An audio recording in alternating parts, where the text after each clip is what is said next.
안녕하세요. 저는 이복자라고 합니다. 정말 큰일 날 뻔했던 제 이야기 좀 들어주세요. 세상 모든 것이 무너지는 데는 그리 오랜 시간이 걸리지 않았습니다. 남편을 먼저 보내고 제 세상의 전부가 되어버린 아들, 우종석. 그 아이의 세상이 무너졌다고 생각했을 때, 실은 무너진 것이 제 세상의 전부였음을 깨닫기까지는 불과 10분도 채 걸리지 않았던 것 같아요. 평온한 오후였습니다. 늘 그랬듯 거실 소파에 앉아 새로 나온다는 막장 드라마의 예고편을 보고 있었지요. 며느리에게는 저런 건 왜 보시냐고 핀잔을 듣기 일쑤였지만 저만한 소일거리도 없는걸요. 주인공이 소리를 지르며 상대의 뺨을 때리는 장면에서 저도 모르게 인상을 찌푸리던 그때였습니다. 요란하게 울리는 전화벨 소리가 드라마의 효과음마저 집어삼켰습니다. 화면에는 예쁜 며느리라는 이름이 떠 있었어요. 제가 직접 저장한 이름이었죠. 정말 제 눈에는 한없이 예쁘고 싹싹한 며느리였으니까요. 아니, 바로 조금 전까지는 그렇게 믿었습니다. 아가, 무슨 일이니? 어머니, 종석 씨가 사고가 났어요. 순간 세상의 모든 소리가 아득해졌습니다. 손에 들고 있던 리모컨이 바닥으로 떨어져 둔탁한 소리를 냈지만 그 소리마저 멀게 느껴졌어요. 사고라니. 내 아들이 이 세상에 하나뿐인 내 종석이가 사고를 당했다니요. 심장이 발밑으로 쿵 하고 떨어지는 기분이었습니다. 사고? 그게 무슨 소리야? 어디서? 우리 아들 괜찮은 거니? 병원은 어디야? 제 목소리가 저도 모르게 찢어질 듯 터져 나왔습니다. 머릿속이 새하얗게 비어버리고 이성적인 사고라는 것이 불가능해졌어요. 수화기 너머의 며느리 구인에는 그러나 이상할 만큼 침착한 목소리였습니다. 그 침착함이 오히려 제 불안을 헤집고 들어와 심장을 더욱 거세게 핥히었습니다. 저도 지금 정신이 하나도 없어서. 일단 저희 집으로 와주세요. 여기서 같이 움직여요. 그래, 그 말이 맞다고 생각했습니다. 저 혼자 허둥지둥 병원으로 달려가는 것보다 아들 곁에 있던 며느리와 함께 가는 것이 나을 거라고요. 어쩌면 제가 모르는 다른 사정이 있을지도 모른다고 애써 불안한 마음을 짓눌렀습니다. 알았다, 금방 갈게. 바로 갈게. 전화를 끊자마자 저는 외투를 찾았습니다. 옷걸이에 걸린 남편의 낡은 점퍼를 무심코 집어들었다가 황급히 제 카디건으로 바꿔들었습니다. 지갑도 핸드폰도 챙길 경황이 없었습니다. 현관에 아무렇게나 놓여있던 장 보러 갈 때나 신는 푹 퍼진 슬리퍼에 발을 꿰어 신었습니다. 짝짝이 양말을 신었다는 사실조차 인지하지 못했어요. 오직 아들 집까지의 5분 남짓한 거리가 천리길처럼 멀게만 느껴질 뿐이었습니다. 익숙한 동네 골목길이 낯설게만 보였습니다. 슈퍼 앞 평상에 앉아있던 동네 사람들의 인사가 귀에 들어오지 않았고 빵집에서 풍겨오는 고소한 냄새는 역하게 느껴졌어요. 제 세상은 온통 아들에 대한 걱정으로만 가득 차 다른 어떤 것도 들어올 틈이 없었습니다. 드디어 아들의 빌라 현관문 앞에 도착했습니다. 저는 숨을 헐떡이며 비밀번호를 누를 생각도 못하고 문을 두드렸습니다. 이미 눈에서는 뜨거운 눈물이 쉴 새 없이 흘러내리고 있었어요. 이내야, 나다 엄마야. 문 좀 열어봐. 잠시 후 철컥하는 소리와 함께 문이 열렸습니다. 문이 열리자마자 저는 안으로 비집고 들어가며 외쳤습니다. 아가, 우리 종석이, 우리 아들은 대체 어디 있는 거니? 하지만 집안의 풍경은 제가 상상했던 것과는 너무나도 달랐습니다. 분주함이나 다급함, 슬픔 같은 감정은 어디에도 없었어요. 거실은 방금 청소를 마친 것처럼 고요하고 깨끗했습니다. 그리고 그 고요함의 한가운데 며느리 이내가 소파에 다리를 꼬고 앉아 있었습니다. 그녀는 제 절규와도 같은 외침에도 아랑곳하지 않고 자신의 스마트폰 화면에서 눈을 떼지 않았어요. 그녀의 손가락은 익숙하게 화면을 쓸어내리며 번쩍이는 명품 가방 사진들을 넘기고 있었습니다. 이내야, 지금 뭐 하는 거야? 우리 아들한테 사고가 났다는데 어떻게 이렇게 태평하게 앉아 있을 수가 있어? 어서 병원으로 가자, 응? 제가 울음 섞인 목소리로 그녀의 팔을 잡으려 했을 때였습니다. 그제야 이내는 아주 천천히 마치 슬로우 모션 영상처럼 고개를 들어 저를 바라보았습니다. 그리고 저는 그 순간 제 인생에서 한 번도 겪어보지 못한 종류의 공포와 마주해야만 했습니다. 그것은 분노나 슬픔 같은 인간적인 감정이 담긴 눈이 아니었어요. 그녀의 눈은 잘 닦아놓은 검은색 조약돌 같았습니다. 아무런 감정도 비치지 않는 서늘하고 단단한 눈. 그 눈동자는 저를 시어머니나 사람으로 보고 있지 않았습니다. 제 머리부터 발끝까지 마치 벌레라도 훑어보는 듯한 시선이었어요. 헝클어진 머리, 눈물과 콧물로 범벅이 된 얼굴, 짝짝이 양말, 그리고 흙먼지가 묻은 낡은 슬리퍼까지. 그녀의 시선이 머무는 곳마다 마치 차가운 칼날이 스치고 지나가는 듯한 섬뜩함이 느껴졌습니다. 그녀의 입꼬리가 비웃음인지 경멸인지 모를 미세한 각도로 살짝 올라갔습니다. 방 안의 공기가 얼어붙었습니다. 소파의 가죽 냄새, 이내가 뿌린 값비싼 향수 냄새가 뒤섞여 숨을 막히게 했어요. 그 길고도 짧은 침묵 속에서 저는 어렴풋이 깨닫고 있었습니다. 무언가 아주 단단히 잘못되었다는 것을요. 아들의 사고보다 더 끔찍한 무언가가 지금 제 눈앞에서 벌어지고 있다는 것을요. 마침내 이내가 깊은 한숨을 내쉬었습니다. 슬픔이나 안타까움이 담긴 한숨이 아니었어요. 모든 것이 귀찮고 지긋지긋해서 참을 수 없다는 듯한 그런 깊은 짜증이 담긴 한숨이었습니다. 그녀는 나른한 몸짓으로 소파에 등을 기대며 조용하고 또렷한 목소리로 말했습니다. 그 목소리는 제 심장을 향해 날아오는 얼음 송곳 같았어요. 노인네, 질질 짜고 있네. 단 한마디였습니다. 그 한마디에 제 머릿속을 휘젓던 모든 소음이 거짓말처럼 사라졌습니다. 눈물도 멎고 심장의 통증도 느껴지지 않았어요. 마치 영혼이 몸에서 빠져나간 것처럼 저는 텅 빈 눈으로 며느리를 바라보았습니다. 방금 저것이 내 아들의 아내 입에서 나온 말인가? 내 아들이 사고를 당한 이 와중에 걱정되어 달려온 시어머니에게 할 수 있는 말인가?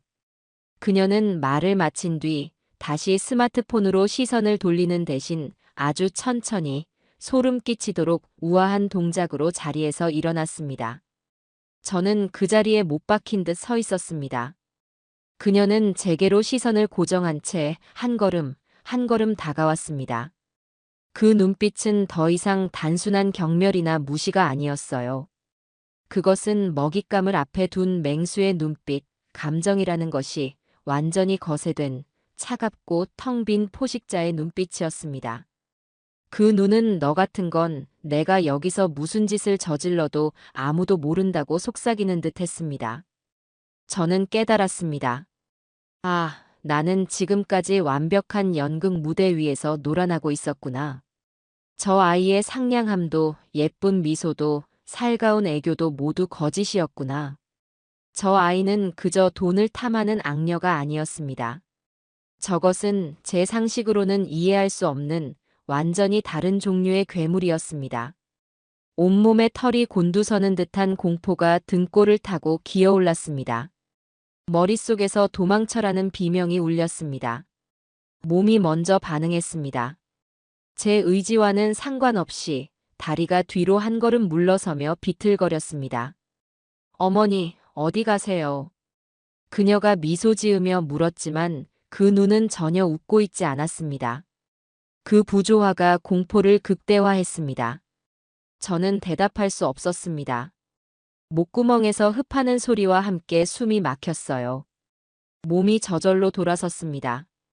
뒤에서 나를 잡아챌 것만 같은 공포에 저는 미친 듯이 현관문으로 달려갔습니다. 현관 바닥에 제가 신고 온 낡은 슬리퍼가 보였습니다.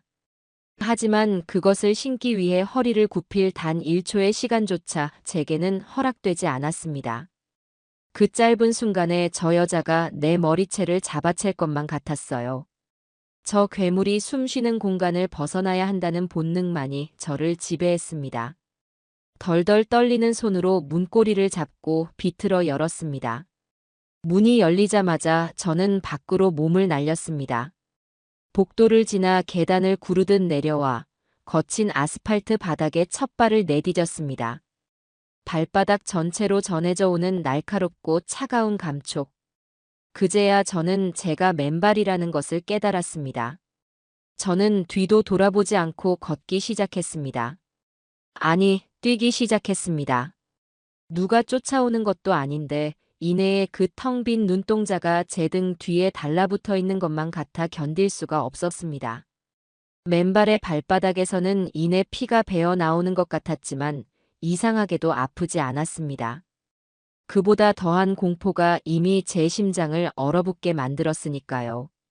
맨발로 아스팔트를 얼마나 달렸을까요?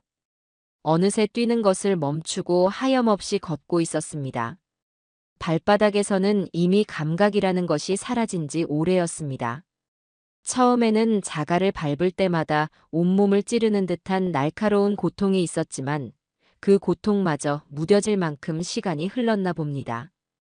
혹은 발바닥의 상처 따위는 아무것도 아니라고 여길 만큼 심장이 더 큰 공포와 절망으로 울부짖고 있었는지도 모르지요. 해가 저물기 시작하며 불어오는 바람이 제 얇은 카디건을 파고들었습니다. 저는 그제야 제가 처한 상황을 제대로 인지하기 시작했습니다. 지갑도 휴대전화도 없이 짝짝이 양말에 맨발. 행색은 누가 봐도 겁에 질려 도망친 미친 노인네 그 모습이었습니다. 어디로 가야 하나? 집으로 돌아갈 수는 없었습니다. 며느리가 찾아올지도 모른다는 공포가 저를 사로잡았습니다. 다른 곳으로 가야 했습니다. 이 끔찍한 현실에서 잠시라도 저를 지켜줄 피난처가 필요했어요. 머릿속에 단 한 사람의 얼굴이 떠올랐습니다. 제 평생의 친구, 영숙이. 영숙이는 저와는 참 다른 인생을 산 친구입니다. 저는 남편 하나, 아들 하나만 보고 평생을 살았지만 그 친구는 억척스럽게 시장에서 장사를 하며 홀로 딸 둘을 키워냈지요. 남편 복도 자식 복도 없는 자기 신세를 한탄하면서도 누구보다 굳세고 당당하게 살아온 친구였어요. 다른 사람이라면 제 이런 행색을 보고 미쳤다고 손가락질할지 몰라도 영숙이라면 달랐습니다. 그녀는 제 상처를 보고 비웃는 대신 함께 욕을 하고 울어줄 유일한 사람이었습니다. 저는 길가에 서서 지나가는 택시를 향해 손을 들었습니다. 몇 대의 택시가 이상한 행색의 저를 보고는 그냥 지나쳐 갔습니다. 그들의 시선이 부끄럽거나 슬프지는 않았어요. 저는 이미 세상에서 가장 깊은 경멸을 경험했으니까요. 얼마 후 나이 지긋한 기사님이 운전하는 택시 한 대가 제 앞에 섰습니다. 그는 제 발을 한번 힐끗 보고는 아무 말 없이 뒷문을 열어주었습니다. 저 기사님. 제가 돈이 하나도 없는데 혹시 도착해서 계좌로 붙여드려도 될까요? 제 목소리는 갈라지고 떨리고 있었습니다. 기사님은 백미러로 저를 잠시 보더니 대답 대신 고개를 한번 끄덕였습니다. 저는 영숙이가 사는 낡은 주공 아파트의 주소를 댔습니다. 택시가 출발하고 저는 차창 밖으로 빠르게 스쳐 지나가는 도시의 불빛들을 멍하니 바라보았습니다. 불과 1시간 전까지만 해도 저 불빛들은 평화로운 일상의 일부였는데 지금은 마치 저를 조롱하는 유령들의 눈알처럼 번들거리는 것 같았어요. 택시가 영숙의 아파트 앞에 도착했습니다. 저는 기사님께 영숙이에게 전화를 빌려 바로 돈을 붙여드리겠다고 잠시만 기다려달라고 부탁했습니다. 그는 여전히 말없이 고개를 끄덕였지요. 저는 절뚝거리며 아파트 입구로 들어가 엘리베이터도 타지 않고 3층까지 걸어 올라갔습니다.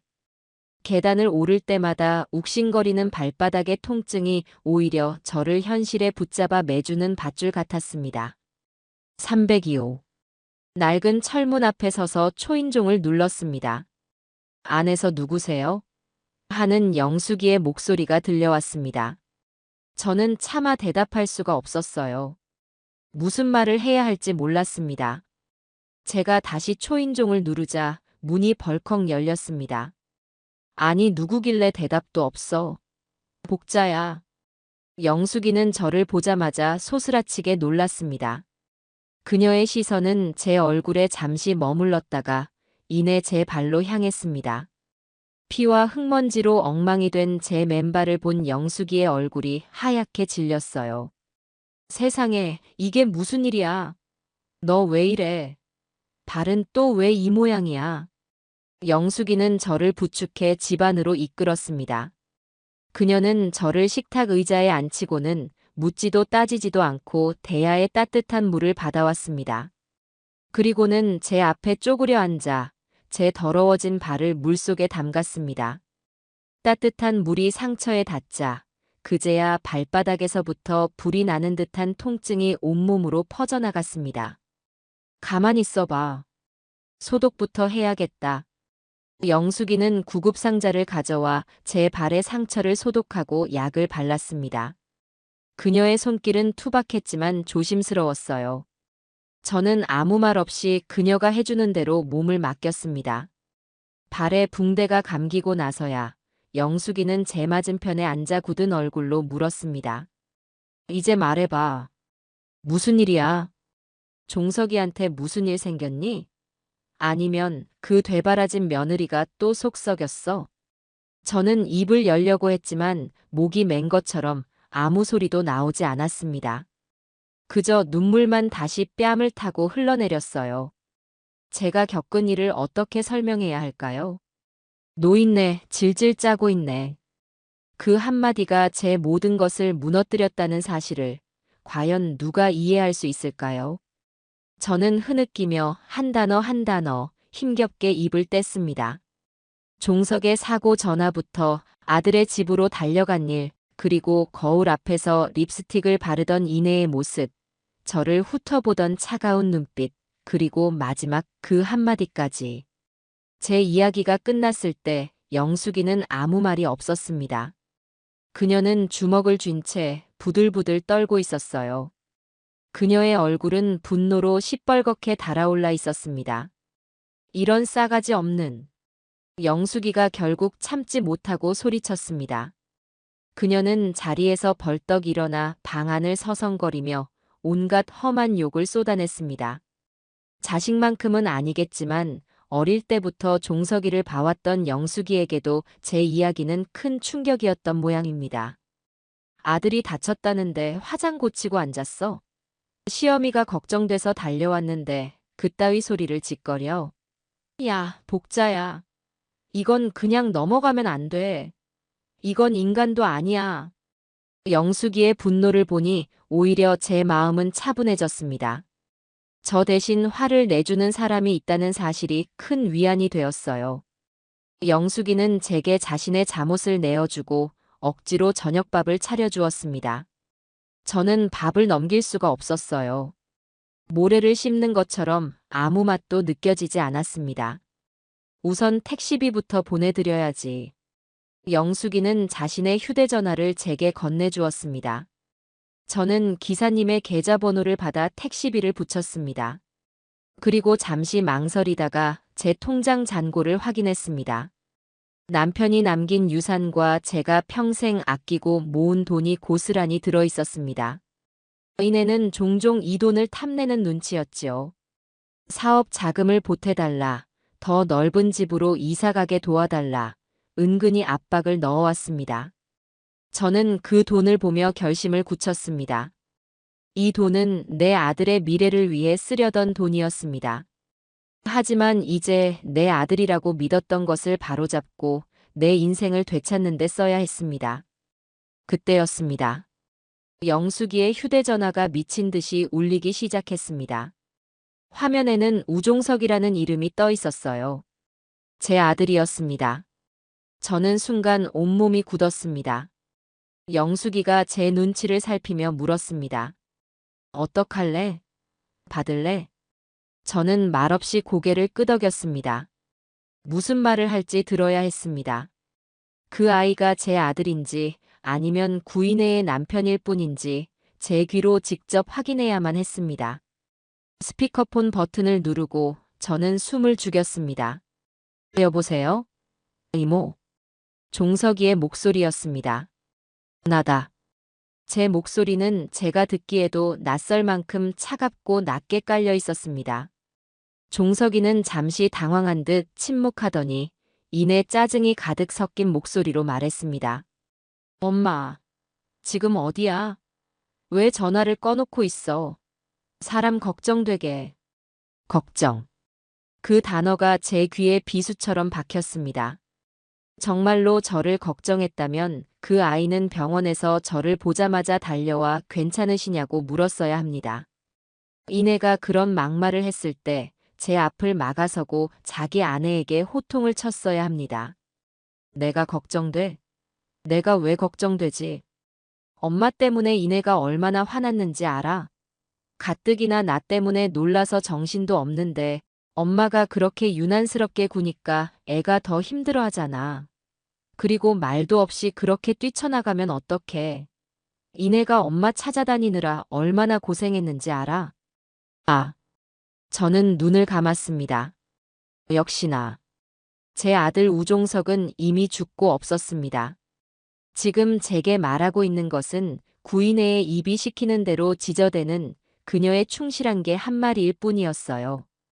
유난스럽게 군 것, 힘든 사람, 고생한 사람.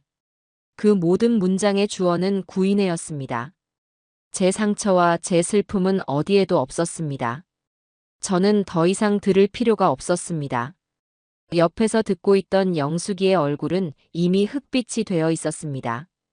종석아, 왜 너의 그 잘난 아내 구인회에게 전하렴. 노인네는 이제 질질 짜는 것 따위는 안 한다고. 그러니 2번 다시 나를 찾지 말라고. 엄마, 지금 무슨 말을. 저는 종석이의 말이 끝나기도 전에 통화 종료 버튼을 눌렀습니다. 온몸에 힘이 빠져 의자에 주저앉았습니다. 눈물조차 나오지 않았어요.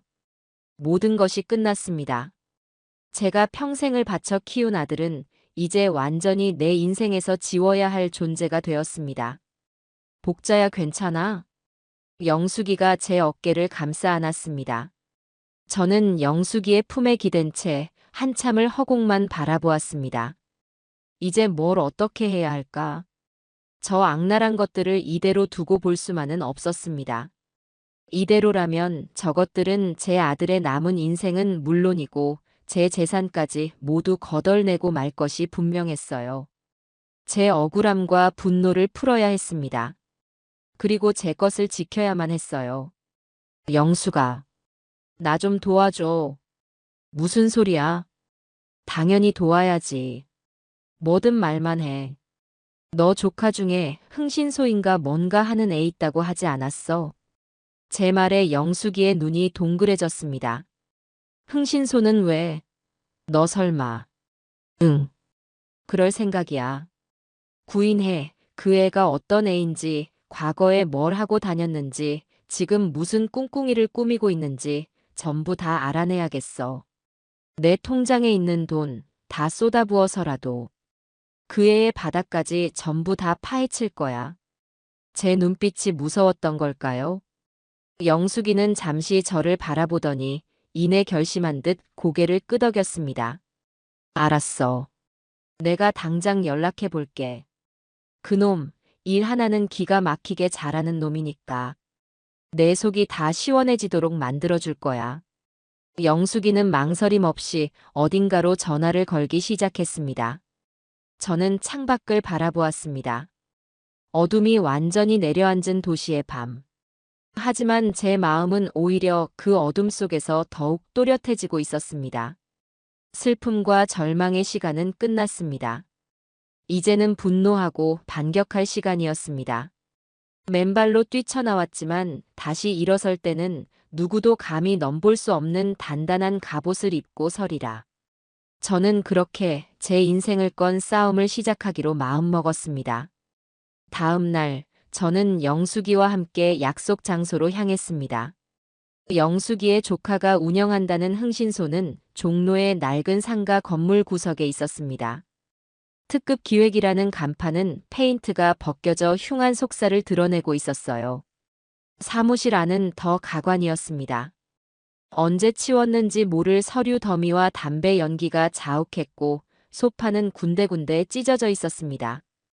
영숙이가 아니었다면 당장 뒤돌아 나왔을 겁니다. 이모 오셨어요? 우리를 맞은 남자는 영숙이의 조카라고 하기엔 나이가 꽤 있어 보였습니다. 그는 스스로를 최 반장이라고 소개했어요. 깡마른 체구에 날카로운 눈매, 전직 형사였다는 말이 거짓은 아닌 듯 보였습니다. 그는 저와 영숙이를 소파에 앉히고는 믹스커피 2잔을 타내왔습니다. 그래서 어떤 일 때문에 저를 찾아오셨습니까, 사모님? 최 반장은 다리를 꼬고 앉아 저를 빤히 쳐다보았습니다. 저는 어젯밤 영숙이에게 했던 이야기를 다시 반복했습니다. 아들의 사고 소식부터 며느리의 소름 끼치는 한마디, 그리고 아들과의 마지막 통화까지. 제 이야기가 진행되는 동안 최 반장은 아무런 표정 변화 없이 담배만 뻐끔뻐끔 피워댔습니다. 하지만 그의 눈은 날카롭게 빛나고 있었어요. 모든 것을 꿰뚫어보는 듯한 눈이었습니다. 이야기가 끝나자 그가 입을 열었습니다. 상황은 알겠습니다. 그래서 원하시는 게 뭡니까? 며느리의 뒷조사입니까? 아니면 이혼을 시키고 싶으신 겁니까? 둘 다요. 할 수 있는 건 전부 다 하고 싶습니다. 우선은 그의 구인애라는 애의 정체부터 알고 싶어요. 어떤 집안 자식인지, 과거는 어땠는지, 제 아들을 만나기 전에는 뭘 하고 살았는지. 그리고 이번 사고, 그것도 좀 이상해요. 아무리 생각해도 앞뒤가 안 맞아요. 알겠습니다. 일단 착수금으로 1,000만 원이 필요합니다. 조사가 길어지면 추가 비용이 발생할 수 있고요. 1,000만 원. 적은 돈이 아니었습니다. 하지만 저는 망설이지 않았습니다. 돈은 걱정 마세요. 필요하다면 더 드릴 수 있습니다. 제 전 재산을 다 쓰는 한이 있더라도 저를 기만한 그 애의 가면을 벗겨내고 싶어요. 그러니 알아낼 수 있는 건 전부 다 샅샅이 알아봐 주세요. 아주 사소한 것이라도 좋습니다. 제 단호한 태도에 최 반장의 눈이 흥미롭다는 듯 반짝였습니다.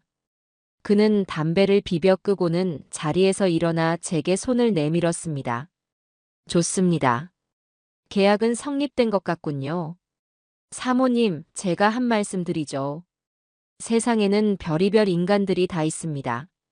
하지만 제가 맡았던 사건들 중에 돈 때문에 부모 자식 관계가 이렇게까지 망가지는 경우는 생각보다 흔합니다. 너무 마음 쓰지 마시고 결과가 나올 때까지 편히 기다리십시오. 그의 말이 위로가 되지는 않았지만 일 하나는 확실하게 해주리라는 믿음은 생겼습니다. 저는 그 자리에서 착수금을 이체했습니다. 사무실을 나서자 영숙이가 제 등을 두드렸습니다. 걱정 마. 최 서방이 저래 봬도 한번 물면 절대 안 놓는 진돗개 같은 놈이야. 이제 구인의 그녀는 죽었다고 복창해야지. 영숙이의 집으로 돌아와 저는 하염없이 시간을 보냈습니다. 최 반장은 결과를 기다리라고 했지만 가만히 앉아 기다리는 것은 고문과도 같았어요. 잠을 자려고 누우면 이내의 목소리가 귓가에 맴돌았습니다. 노인네, 질질 짜고 있네. 그 목소리는 저를 비웃고 조롱하고 끝없는 절망의 구렁텅이로 밀어넣었습니다. 잠이 드는 것을 포기하고 눈을 뜨면 지난 시간들이 파노라마처럼 스쳐 지나갔습니다. 이내를 처음 만난 날이 떠올랐습니다. 종석이가 결혼할 여자라며 집으로 데려왔던 날. 이내는 아나운서처럼 또렷한 말투와 서글서글한 눈웃음으로 제 마음을 단번에 사로잡았었죠. 그녀는 자신이 부유한 사업가 집안의 외동딸이라고 했습니다. 유학을 다녀와 잠시 쉬고 있으며 종석 씨를 만나 진정한 사랑을 찾았다고 말하며 수줍게 웃던 모습. 그 모든 것이 연기였다니. 저는 그런 싸구려 연극에 넘어가 낯선 여자에게 제 아들을, 제 인생의 전부를 내어주고 말았던 겁니다. 결혼 후에도 이내의 연기는 계속되었습니다. 그녀는 틈만 나면 제게 전화를 걸어 안부를 물었고 주말마다 종석의 손을 이끌고 저희 집을 찾아왔습니다. 그녀는 제게 어머니, 어머니 하며 살갑게 굴었지만 지금 돌이켜보면 그녀의 모든 행동에는 어떤 목적이 숨어 있었습니다. 어머니, 요즘은 집 한 채만 가지고 있으면 바보 소리 들어요. 이 집을 담보로 대출을 좀 받아서 작은 상가라도 하나 사두시면 노후 걱정은 없으실 텐데. 종석 씨가 능력이 참 좋은데 월급쟁이로만 살기엔 너무 아까운 사람이에요. 어머니께서 사업 자금을 조금만 보태주시면 정말 크게 될 사람인데. 이건 다 어머니 좋으라고 드리는 말씀이에요. 그녀의 말들은 언제나 저를 위한 것처럼 포장되어 있었지만 그 칼끝은 결국 제 통장을 겨누고 있었습니다. 그때마다 저는 아들 생각에 마음이 흔들리면서도 남편이 남긴 재산을 함부로 움직일 수 없어 망설였습니다. 지금 생각하면 천만다행인 일이었지요. 만약 제가 그때 그녀의 말에 넘어갔더라면 저는 지금쯤 길거리에 나앉아 있었을지도 모릅니다. 그렇게 며칠이 흘렀을까요? 최 반장에게서 첫 번째 연락이 왔습니다. 그는 만나서 이야기하자고 했어요. 저와 영숙이는 다시 그의 사무실로 향했습니다.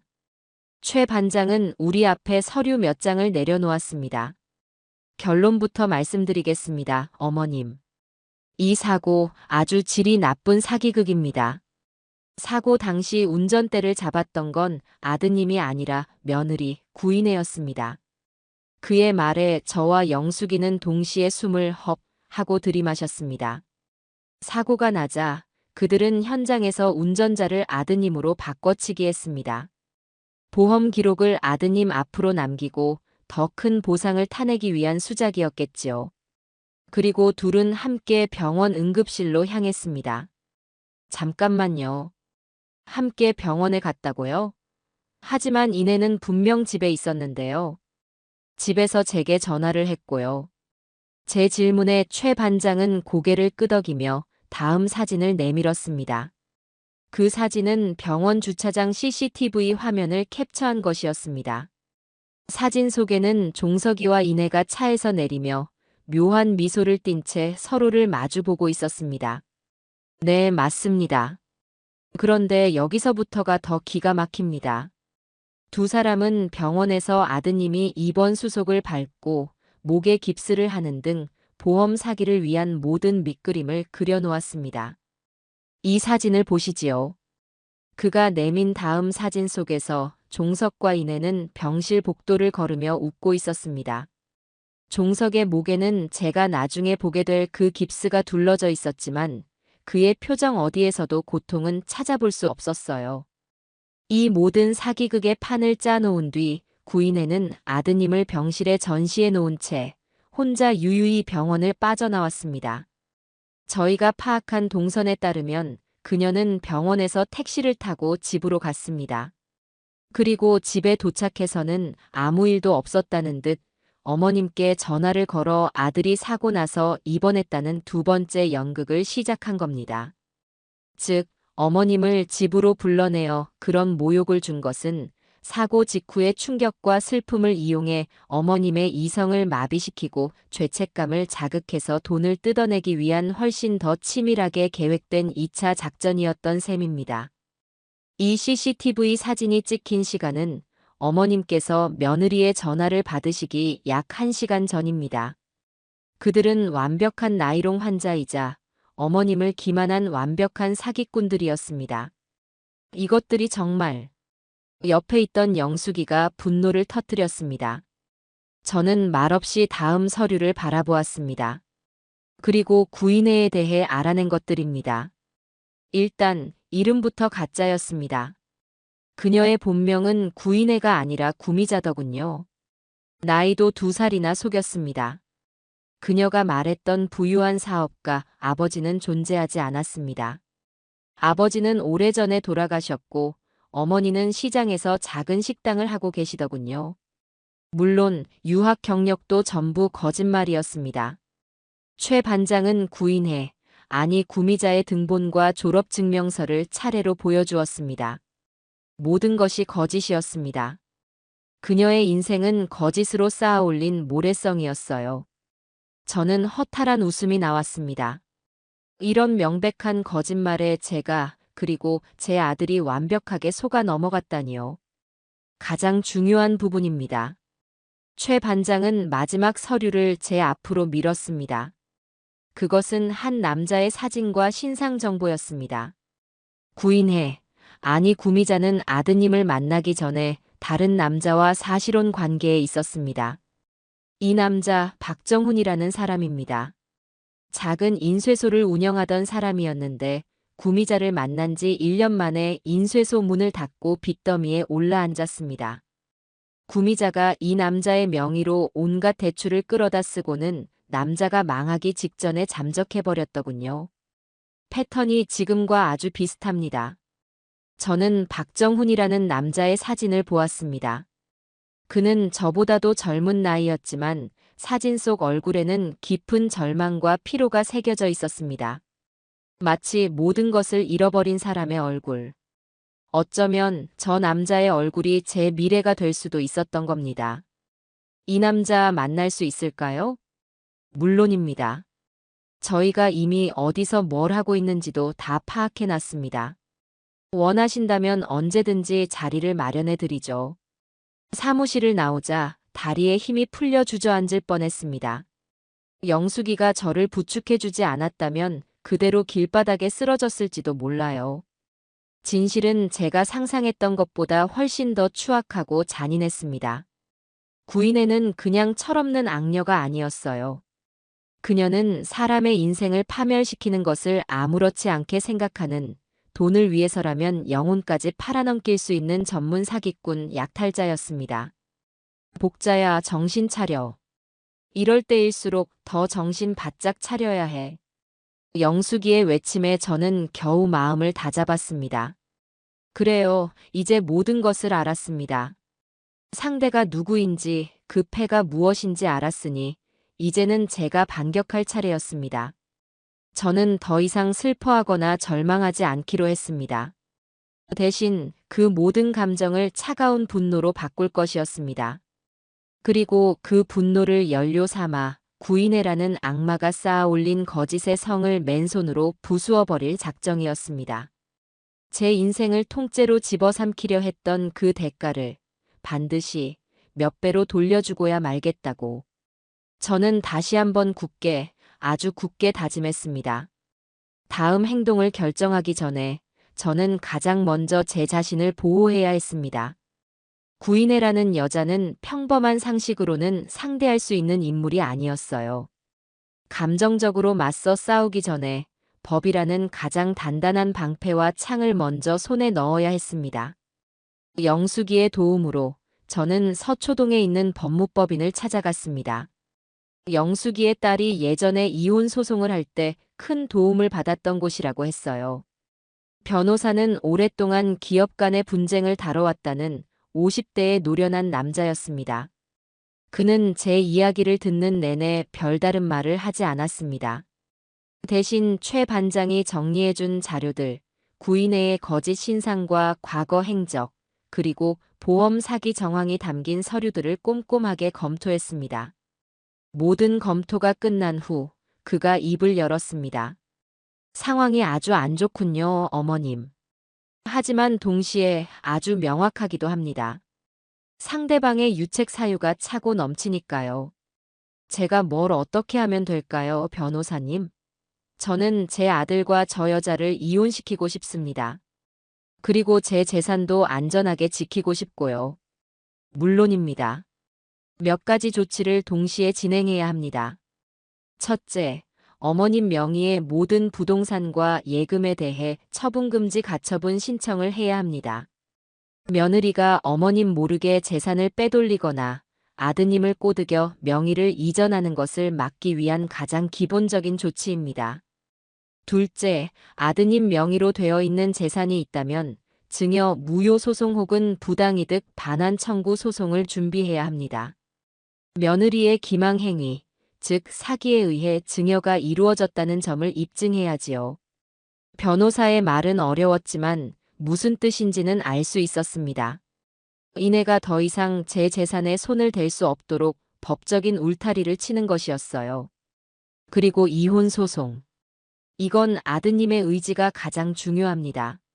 하지만 지금으로서는 아드님이 며느리에게 완전히 세뇌당한 상태인 것 같으니 일단은 증거를 더 모아야 합니다.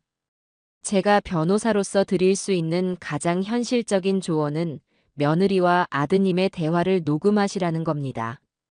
재산을 노리는 발언이나 어머님을 폄하하는 내용이 담긴 녹취는 소송에서 아주 강력한 증거가 됩니다.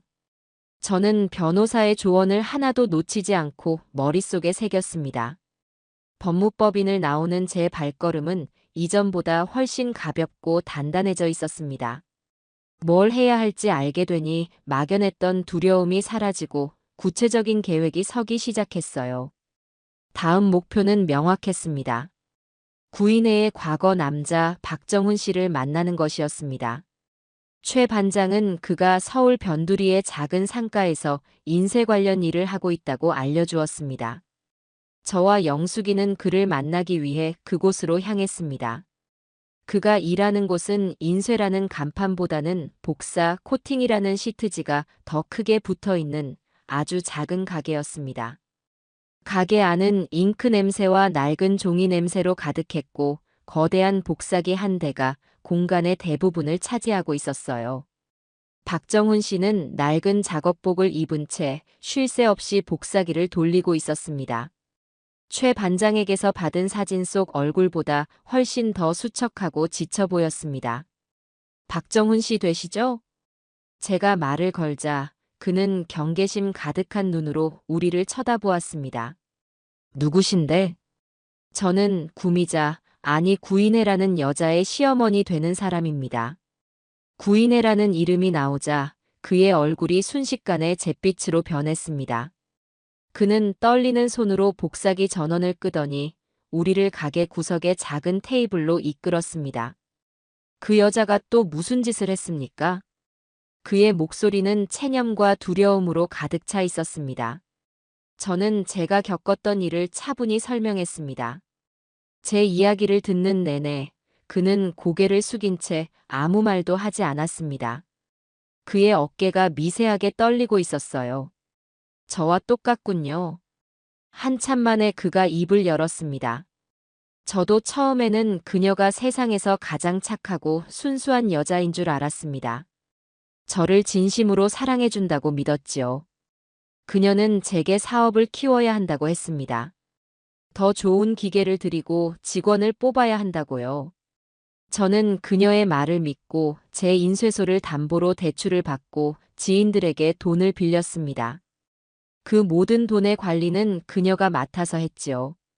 그는 마치 오래전에 봉인해 두었던 상처를 끄집어내는 사람처럼 고통스럽게 말을 이어갔습니다. 어느 날 갑자기 빚 독촉 전화가 오기 시작했습니다. 제가 빌리지도 않은 돈에 대한 독촉장이 날아왔어요. 알고 보니 그녀가 제 명의를 도용해 사채까지 끌어다 썼더군요. 제가 따지자 그녀는 제게 이렇게 말했습니다. 능력 없는 남자는 이 정도 책임은 져야 하는 거 아니야? 그리고 다음 날 그녀는 사라졌습니다. 제 통장의 모든 돈과 함께요. 저는 모든 것을 잃었습니다. 집도, 가게도, 그리고 사람에 대한 믿음도요. 그의 눈에 눈물이 고였습니다. 저는 말없이 제 손수건을 건넸습니다. 한 사람의 인생을 이렇게나 철저하게 망가뜨려 놓고도 그녀는 아무런 죄책감 없이 또 다른 사냥감을 찾아 나섰던 겁니다. 도와주세요, 박정훈 씨. 저는 그 여자가 법의 심판을 받게 하고 싶습니다. 정훈 씨가 겪었던 일들, 가지고 계신 증거가 있다면 제게 힘을 보태주세요. 이건 정훈 씨의 억울함을 푸는 일이기도 합니다. 박정훈 씨는 한참을 망설였습니다. 그 여자와 다시 엮이는 것이 끔찍하게 두려운 눈치였어요. 옆에 있던 영숙이가 보다 못해 나섰습니다. 이봐요, 총각. 이렇게 평생 숨어 살 거야? 저런 악마 같은 년이 밖에서 떵떵거리고 사는 꼴을 그냥 보고만 있을 거냐고. 이 아줌마는 지금 전 재산을 걸고 싸우고 있어. 당신이 여기서 용기를 내줘야 저 아줌마도 이기고 당신도 다시 일어설 수 있는 거 아니야. 영숙이의 호통에 박정훈 씨는 고개를 들었습니다. 그는 저와 영숙이를 번갈아 보더니 이내 결심한 듯 자리에서 일어났습니다. 그리고 가게 안쪽 창고에서 먼지가 뽀얗게 쌓인 상자 하나를 꺼내왔습니다. 상자 안에는 구인회와 주고받았던 문자 메시지를 인쇄한 종이, 그녀가 자신의 명의로 돈을 빌리며 썼던 각서, 그리고 함께 찍었던 사진들이 들어 있었습니다. 그녀의 사기 행각을 입증할 수 있는 결정적인 증거들이었지요. 가져가세요. 그리고 부디 그 여자를 감옥에 쳐넣어 주세요. 그의 손에서 서류 뭉치를 건네받는 제 손은 그 어느 때보다 무거웠습니다. 이것은 단순한 종이 뭉치가 아니었어요. 한 남자의 무너진 인생이자 제 복수의 가장 강력한 무기였습니다. 박정훈 씨의 가게를 나와 영숙이의 집으로 돌아오는 길, 저는 아무 말도 할 수 없었습니다. 분노가 너무 커지면 오히려 말이 없어지는 법이지요. 그날 밤, 저는 영숙이에게 부탁해 제가 살던 집의 CCTV를 스마트폰으로 연결했습니다. 이내와 종석이가 혹시 집에 드나들지는 않을까 확인하기 위해서였습니다. 그리고 다음 날 오후, 제 예상은 정확히 들어맞았습니다. CCTV 앱에서 알림이 울렸고 저는 숨을 죽인 채 화면을 들여다보았습니다. 화면 속에는 제 아들 종석이와 며느리 이내가 보였습니다. 그들은 마치 자기 집처럼 제 집 소파에 앉아 있었습니다. 종석이는 여전히 목에 깁스를 하고 있었지만 이내의 어깨를 주물러주는 모습은 아주 건강해 보였어요. 이내가 짜증 섞인 목소리로 말하는 것이 입모양으로 보였습니다. 도대체 그 늙은이는 어디 간 거야? 통장이나 도장은 어디다 숨겨뒀을 거 아냐? 종석이는 그녀를 달래며 집안을 뒤지기 시작했습니다. 제 옷장, 서랍장, 심지어는 김치 냉장고 안까지 뒤지는 모습이 화면에 고스란히 잡혔습니다. 제 평생의 흔적이 깃든 공간을 저것들은 마치 도둑처럼 헤집고 있었습니다. 한참을 뒤지던 이내가 신경질적으로 소파에 주저앉더니 스마트폰을 꺼내 무언가를 입력하기 시작했습니다. 잠시 후 제 휴대전화로 문자 한 통이 도착했습니다. 영숙이가 가져다 준 제 전화기였습니다. 발신인은 예쁜 며느리. 어머니, 며느리 노릇도 돈이 있어야 하는 거 알죠? 집이라도 팔아서 보태주셔야죠. 문자 끝에 붙은 웃음 이모티콘이 마치 악마의 미소처럼 보였습니다. 저는 그 문자를 물끄러미 바라보았습니다. 그래, 좋다. 너희들이 그렇게 돈을 원한다면 내가 원 없이 쥐어주마. 너희들이 평생 만져보지도 못할 만큼 큰 돈을. 물론 그 돈은 너희들을 나락으로 떨어뜨릴 덫이 될 것이었다. 저는 CCTV 화면 속에서 웃고 있는 그들을 보며 제 입꼬리도 차갑게 올라가는 것을 느꼈습니다. 이제 모든 준비는 끝났습니다. 사냥감을 향해 덫을 놓을 시간이었습니다. 며칠 동안 저는 영숙이의 집에서 죽은 듯이 지냈습니다. 하지만 제 머릿속은 그 어느 때보다 치열하게 움직이고 있었어요. 제게 도착한 모욕적인 문자와 CCTV 화면 속에서 희희낙낙하던 두 남녀의 모습은 제 안에 마지막 남은 미련과 연민을 완전히 불태워버렸습니다. 남은 것은 오직 차갑게 타오르는 분노와 반드시 이겨야만 한다는 선명한 목표 의식뿐이었지요. 이제는 제가 먼저 움직여야 했습니다. 저들이 원하는 것을 주는 척, 그들의 탐욕을 한껏 부풀려 스스로 함정으로 걸어 들어오게 만들어야 했습니다. 저는 영숙이에게 부탁해 제 휴대전화의 전원을 켰습니다. 부재중 전화 목록에는 우종석이라는 이름이 수십 개나 찍혀 있었습니다. 며칠간 연락이 없자 저를 회유하거나 윽박지를 타이밍을 놓친 저들이 초조해지기 시작한 것이겠지요. 저는 그 목록을 차갑게 바라보다 통화 버튼을 눌렀습니다. 신호음이 2번 울리기도 전에 종석이가 전화를 받았습니다. 엄마, 어디야 대체? 왜 연락 한 통이 없어? 아들의 목소리에는 초조함과 짜증이 뒤섞여 있었습니다. 저는 이 연극의 첫 대사를 위해 목소리를 가다듬었습니다. 최대한 힘없고 모든 것을 포기한 늙은 여자의 목소리를 만들어냈습니다. 종서가 나다. 엄마, 목소리가 왜 그래? 어디 아파? 아니, 그냥 며칠 동안 생각을 좀 했다. 내가 너무 내 생각만 한 것 같아서. 제 목소리는 일부러 작게 떨리도록 연출했습니다. 수화기 너머의 종석이가 침을 삼키는 소리가 들리는 듯 했어요. 제 태도 변화에 저들이 어떤 기대를 품을지 눈에 선했습니다. 너희들이 보낸 문자도 봤다. 며느리 노릇도 돈이 있어야 한다는 말 틀린 말 아니지. 내가 너무 늙고 고집만 세져서 너희 앞길을 막고 있었나 보다. 내 아버지도 살아있었다면 내가 하고 싶은 일 하도록 밀어줬을 텐데 내가 미안하다. 저는 끝내 울음을 터뜨리는 연기를 했습니다. 물론 가짜 눈물이었습니다. 제 심장은 얼음장처럼 차가웠지만 목소리만큼은 세상에서 가장 상처받고 아들에게 미안해하는 어머니의 그것이었습니다.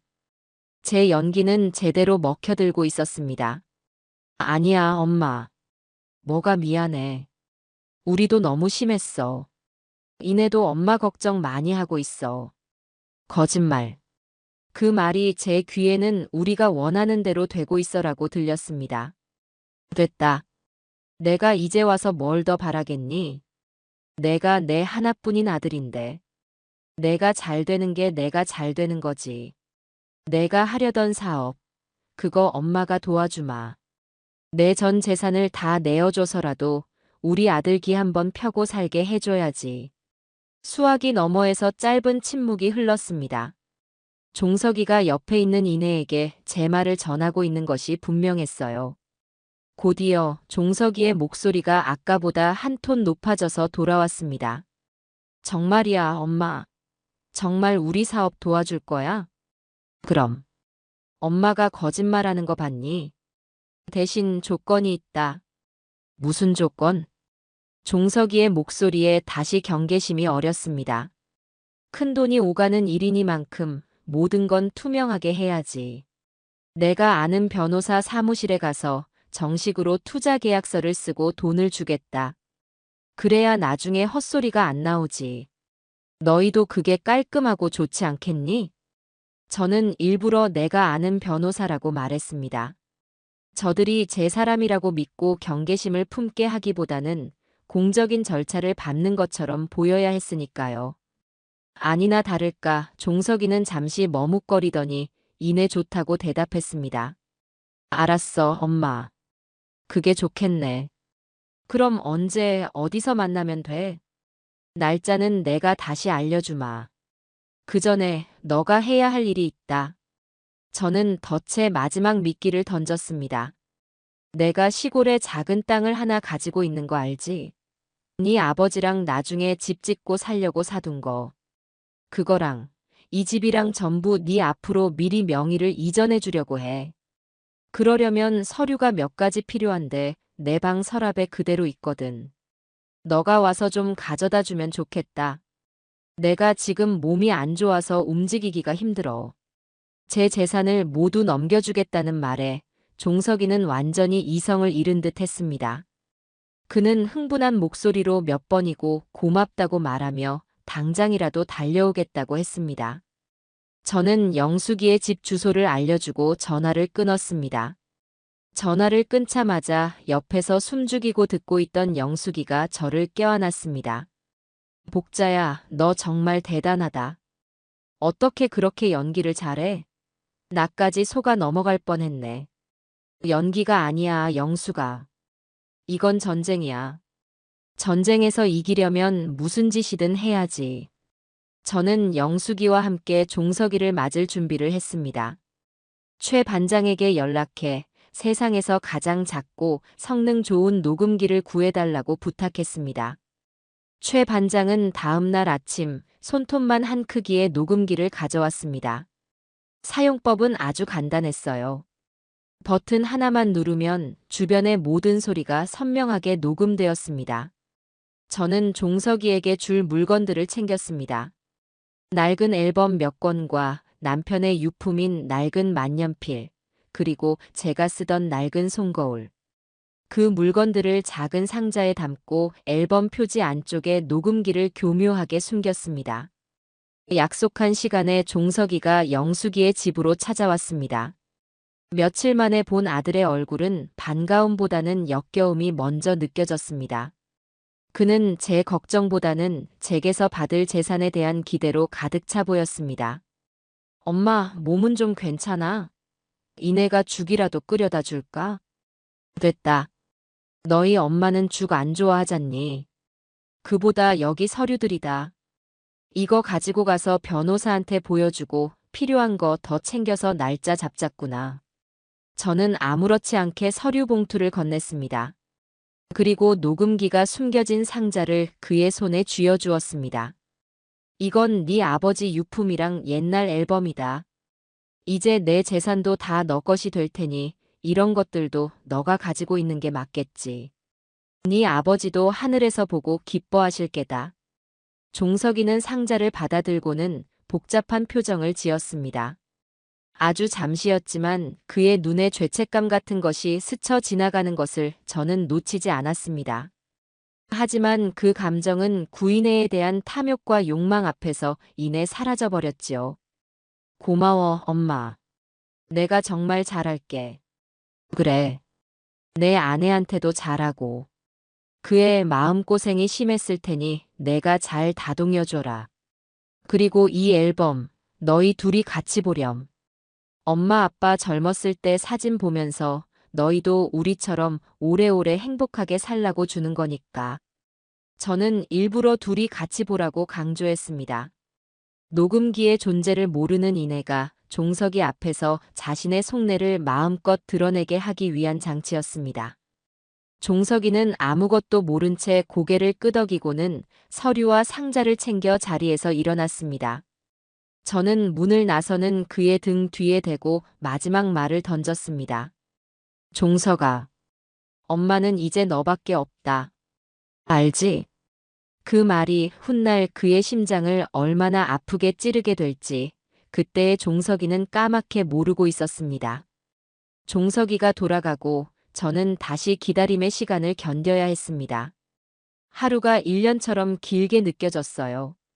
이내가 과연 녹음기 앞에서 어떤 말을 쏟아낼지, 종석이는 무사히 녹음기를 다시 제게 가져올 수 있을지 모든 것이 불확실했습니다. 그동안 최 반장에게서는 중간 보고가 계속 들어왔습니다. 제가 재산을 넘겨주기로 했다는 소식을 들은 이내는 그날 밤 바로 백화점으로 달려가 수천만 원어치의 명품 가방과 옷을 사들였다고 했습니다.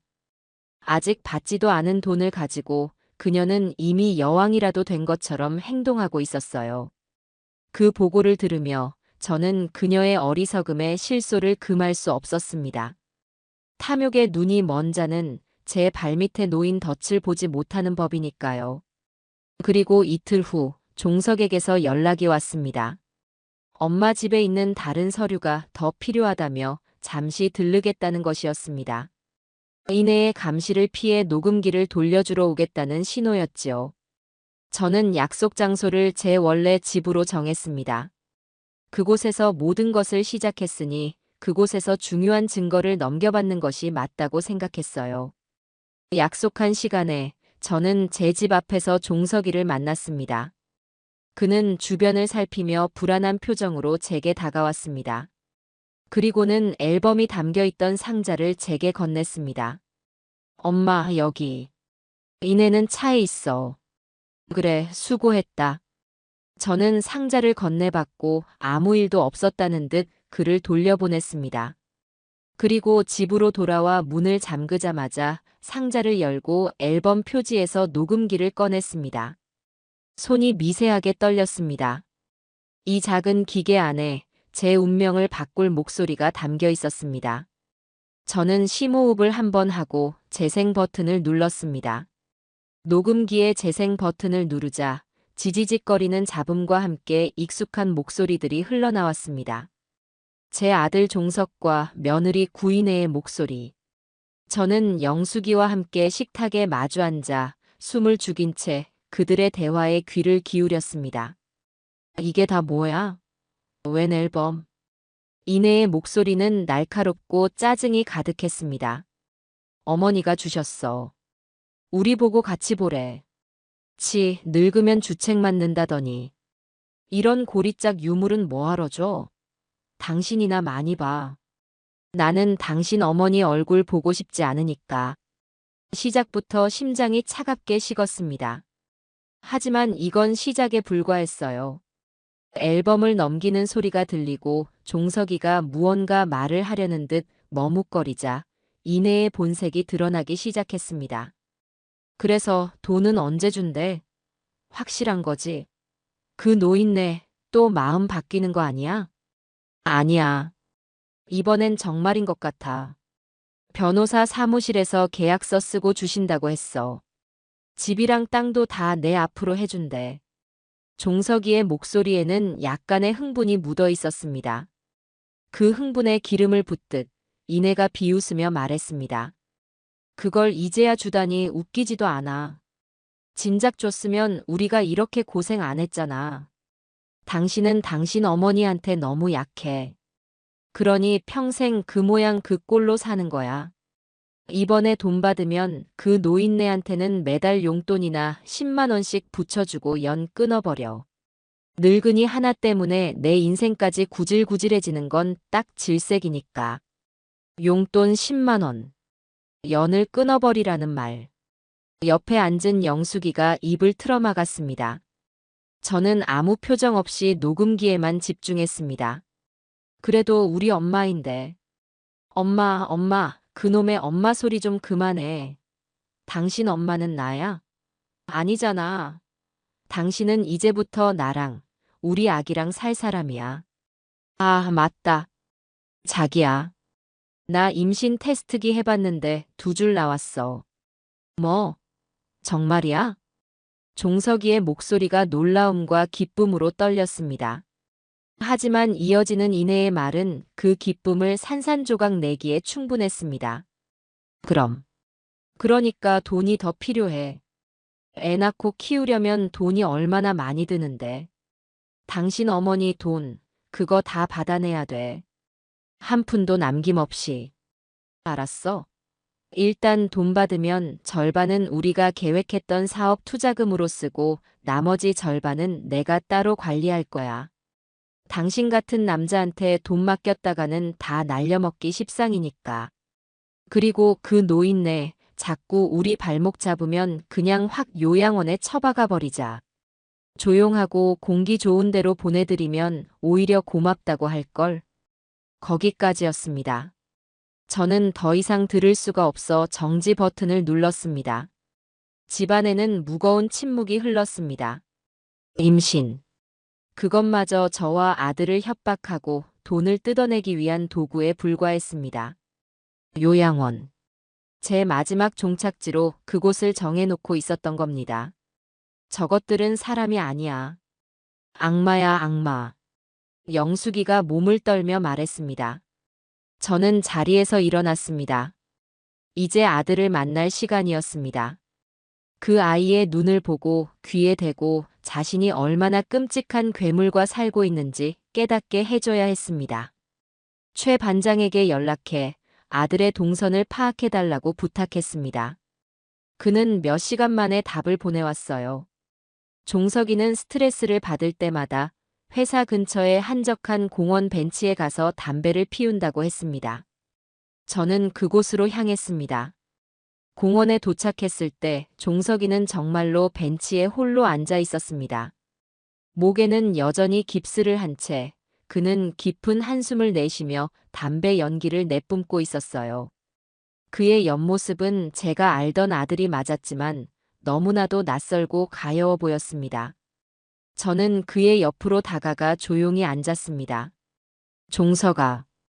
제 목소리에 종석이는 화들짝 놀라며 저를 쳐다보았습니다. 그의 눈이 당황으로 흔들렸습니다. 엄마. 여긴 어떡해. 담배는 언제부터 다시 피웠니? 몸에도 안 좋은 걸. 저는 그의 안부를 묻는 것으로 대화를 시작했습니다. 그는 제 질문에 대답하지 못하고 손에 든 담배를 황급히 비벼 껐습니다. 이내는 잘 있고 뱃속의 아기도. 뭐?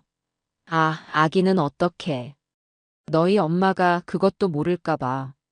저는 희미하게 웃으며 말했습니다. 그리고는 제 핸드백에서 서류 봉투 하나를 꺼냈습니다. 최 반장이 가져다 준 구인회의 진짜 신상이 담긴 서류들이었습니다. 이게 누군지 아니, 종서가?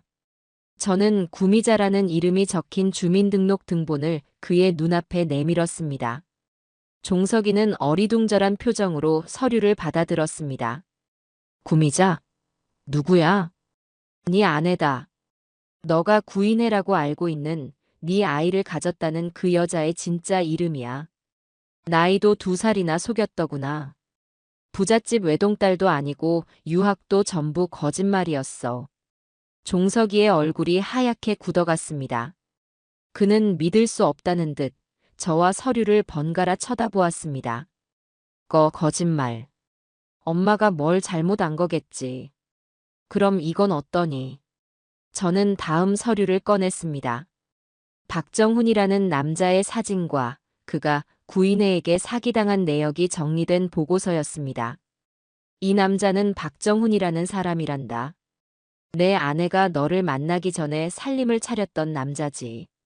이 남자도 너처럼 자기 가게까지 팔아서 내 아내에게 돈을 갖다 바쳤어. 그리고 돌아온 건 거액의 빚과 파멸뿐이었지. 종석이의 손이 가늘게 떨리기 시작했습니다. 그의 이마에는 식은땀이 맺혔어요. 아니야, 아닐 거야. 이내는 그럴 사람이 아니야. 엄마가 이내를 미워해서 이런 걸 만들어 온 거잖아. 그렇지? 그는 현실을 부정하고 있었습니다. 저는 그의 마지막 발악을 잠자코 지켜보다가 핸드백에서 핸드폰을 꺼냈습니다. 그리고 제가 가장 들려주고 싶지 않았던, 그러나 반드시 들려줘야만 하는 녹음 파일을 재생했습니다. 공원에는 이내의 차가운 목소리가 울려 퍼졌습니다. 그 노인네한테는 매달 용돈이나 10만 원씩 붙여주고 연 끊어버려. 당신 어머니 돈, 그거 다 받아내야 돼. 한 푼도 남김없이. 자꾸 우리 발목 잡으면 그냥 확 요양원에 처박아 버리자. 종석이는 얼어붙은 사람처럼 미동도 없이 그 목소리를 듣고 있었습니다. 녹음이 끝나고 공원에는 다시 정적이 찾아왔습니다. 저는 아무 말도 하지 않았습니다. 이제 선택은 그의 몫이었습니다. 잠시 후 종석이의 어깨가 들썩이기 시작했습니다. 그는 두 손에 얼굴을 묶고 어린아이처럼 오열하기 시작했습니다. 그의 울음소리는 후회와 절망, 그리고 스스로에 대한 혐오가 뒤섞인 처절한 비명이었습니다. 잘못했어요, 엄마. 내가 잘못했어. 그는 벤치에서 스르르 미끄러져 내려와 제 앞에 무릎을 꿇었습니다. 그리고 제 바짓가랑이를 붙잡고 용서를 빌었습니다. 저는 무릎 꿇은 아들을 아무런 감정 없이 내려다보았습니다. 동정심도 연민도 느껴지지 않았어요.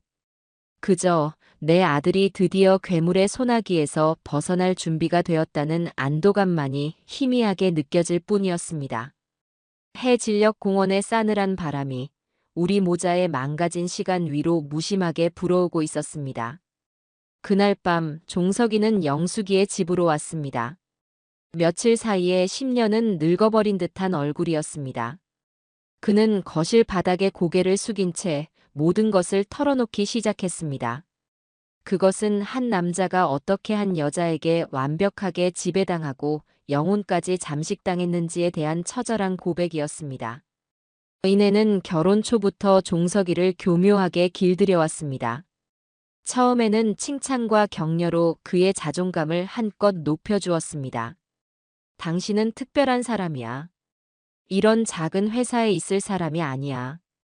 그녀는 그렇게 종석이가 스스로를 대단한 사람이라고 믿게 만들었습니다. 그리고 그 믿음을 이용해 저를 아들의 성공을 가로막는 낡고 고집 센 늙은이로 만들기 시작했습니다. 어머님은 당신을 너무 과소평가해. 당신의 능력을 믿지 못하는 거야. 어머님 세대는 우리와 달라. 안정만 추구하시지 더 큰 미래를 보지 못하셔. 그런 말들이 매일같이 반복되자 종석이는 서서히 저를 멀리하게 되었다고 했습니다. 제가 하는 모든 조언과 걱정이 자신을 믿지 못해 하는 잔소리로 들리기 시작했다는 것이었습니다. 돈 문제도 마찬가지였습니다. 이내는 종석이의 월급 통장을 자신이 직접 관리하겠다고 나섰습니다. 사랑하는 사이에는 비밀이 없어야 한다며 그의 모든 경제권을 앗아갔습니다. 그리고는 매달 그에게 카드 한 장과 약간의 용돈만 쥐어주었지요. 종석이는 자신이 얼마를 벌고 그 돈이 어디에 쓰이는지도 모르는 허수아비 가장이 되어버렸습니다. 그녀는 날이 갈수록 심해졌습니다. 자신의 뜻대로 되지 않을 때면 그녀는 종석이에게 온갖 모욕적인 말을 퍼부었습니다. 이래서 당신은 안 돼. 능력 없는 남자. 내가 당신 같은 사람이랑 결혼한 게 내 인생 최대의 실수야. 그런 말을 듣고 나면 다음 날에는 언제 그랬냐는 듯이 애교를 부리며 그를 혼란스럽게 만들었습니다. 채찍과 당근을 교묘하게 사용하며 그를 자신의 발 아래에 완벽하게 복종시켰던 겁니다. 제가 바보였습니다. 사랑이라는 핑계로 그 여자가 하는 모든 거짓말을 믿고 싶었던 겁니다. 엄마를 의심하고 엄마에게 상처를 주면서까지요. 저는 용서받을 자격이 없습니다. 종석이는 모든 고백을 마친 뒤 바닥에 엎드려 통곡했습니다. 영숙이는 혀를 차며 고개를 저었고 저는 말없이 차가운 찻잔만 만지작거렸습니다. 이제 와서 후회하고 자책하는 건 아무 소용없다. 중요한 건 앞으로 내가 어떻게 하느냐야. 제 말에 종석이가 고개를 들었습니다. 내 죄를 씻고 싶으냐? 그렇다면 내 손으로 직접 구인회를 법의 심판대에 세워라. 내가 그 여자의 공범이 아니라 피해자였다는 것을 스스로 증명해 보여. 그것이 내가 내 자신과 그리고 나에게 할 수 있는 유일한 속죄다. 뭐든지 하겠습니다. 엄마가 시키는 건 뭐든지 다 할게요. 제발 저를 버리지 말아주세요. 그의 눈에는 간절함이 가득했습니다. 저는 그 눈을 보며 마지막 기회를 주기로 마음먹었습니다. 다음 날, 우리는 다시 변호사 사무실에 모였습니다. 이번에는 종석이도 함께였습니다. 저와 영숙이, 종석, 그리고 변호사와 최 반장까지. 구인회를 잡기 위한 복수 연합이 결성된 순간이었지요. 변호사는 종석이의 진술과 제가 확보한 모든 증거를 검토한 뒤 최종 계획을 설명했습니다. 이제 모든 증거는 충분합니다. 하지만 마지막 한 방이 필요합니다. 구인회가 자신의 입으로 사기 계획을 인정하고 돈을 요구하는 장면이 담긴 영상이나 녹취가 있다면 재판에서 빼도 박도 못하는 증거가 됩니다. 종석 씨가 그 역할을 해주셔야 합니다. 계획은 간단했습니다. 며칠 뒤 제가 제안했던 변호사 사무실에서 투자 계약서를 쓰는 날. 종석이는 그 자리에 구인회와 함께 나타나야 했습니다. 그리고 변호사가 잠시 자리를 비운 사이 미리 설치된 카메라 앞에서 구인회를 유도해 이번 사기극의 전말을 자백하게 만들어야 했습니다. 종석 씨가 입을 옷에는 초소형 녹음기와 카메라가 부착될 겁니다. 구인회를 자극하지 않으면서 자연스럽게 대화를 이끌어내야 합니다. 예를 들어, 자기야, 어머니 돈 받으면 정말 우리 계획대로 되는 거지? 이 돈, 어머니 몰래 다른 데 써도 괜찮은 걸까? 이런 식으로요. 그녀가 자신의 계획을 자랑스럽게 떠들게 만들어야 합니다. 변호사의 설명을 듣는 종석이의 얼굴은 창백했습니다. 사랑했던 여자, 자신의 아이를 가졌다고 믿었던 여자를 제 손으로 함정에 빠뜨려야 한다는 사실이 그를 괴롭히는 듯 했습니다. 저는 그의 어깨에 손을 얹었습니다. 정신 똑바로 차려, 우종석. 내가 지금 망설이면 너는 평생 저 여자의 노예로 살게 될 거야. 내가 무너뜨려야 할 것은 구인회라는 사람이 아니라 내 인생을 망친 악마다. 제 말에 종석이는 입술을 깨물며 굳게 고개를 끄덕였습니다. 결전의 날까지 며칠이 남았습니다. 종석이는 이내의 의심을 피하기 위해 평소처럼 행동해야 했습니다. 하지만 모든 진실을 알아버린 그에게 그것은 곤욕스러운 일이었습니다. 그는 매일 밤 이내가 잠든 후에 제게 몰래 문자를 보내왔습니다. 엄마, 저 여자가 웃고 있어요. 제 앞에서 아무것도 모르는 것처럼 웃고 있는데 소름이 끼쳐서 미칠 것 같아요. 오늘은 제게 사랑한다고 말했습니다. 뱃속의 아기를 위해 우리 행복하게 살자고 했습니다. 역겨워서 토할 뻔했습니다. 종석이가 흔들리고 있었습니다. 이내는 본능적으로 종석의 변화를 감지한 모양이었습니다. 그녀는 마지막 발악처럼 이전보다 더 살갑게 굴기 시작했습니다. 종석이가 좋아하던 반찬을 해놓고 기다리거나 먼저 애정 표현을 하며 그의 마음을 돌리려 애썼습니다. 만약 종석이가 진실을 몰랐다면 또다시 그녀의 연기에 속아 넘어갔을지도 모릅니다. 하지만 이미 모든 것을 알아버린 그의 눈에 그녀의 행동은 그저 섬뜩한 악마의 유혹일 뿐이었습니다. 마침내 약속의 날이 밝았습니다. 작전이 시작되기 몇 시간 전 저는 종석이를 따로 만났습니다. 그의 얼굴은 긴장으로 헬쑥해져 있었어요. 저는 그의 손을 꼭 잡아주었습니다. 아들, 무섭냐? 네, 엄마. 조금요. 무서워하지 마라. 오늘은 내가 진짜 어른이 되는 날이다. 내 실수를 바로잡고 내 인생을 되찾는 첫날이야. 엄마가 그리고 모두가 너를 지켜보고 있다. 그러니 당당하게 해내거라. 저는 그의 옷깃에 최 반장이 준비한 초소형 카메라를 달아주었습니다. 렌즈는 아주 작아서 옷의 무늬처럼 보일 정도였습니다. 이제 가봐라. 그리고 모든 것을 끝내고 오너라.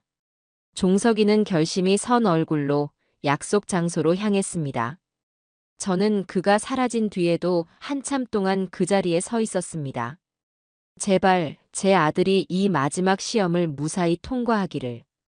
저 지긋지긋한 악연의 고리를 제 손으로 끊어낼 수 있기를.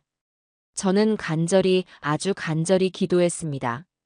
변호사 사무실이라는 무대 위로 인생을 건 마지막 연극의 막이 오르고 있었습니다. 결전의 날, 저는 변호사 사무실 옆에 마련된 작은 회의실에 앉아 있었습니다. 제 옆에는 바짝 마른 입술을 적시는 영숙이가, 그 옆에는 팔짱을 낀 채 미동도 없는 최 반장이 있었습니다.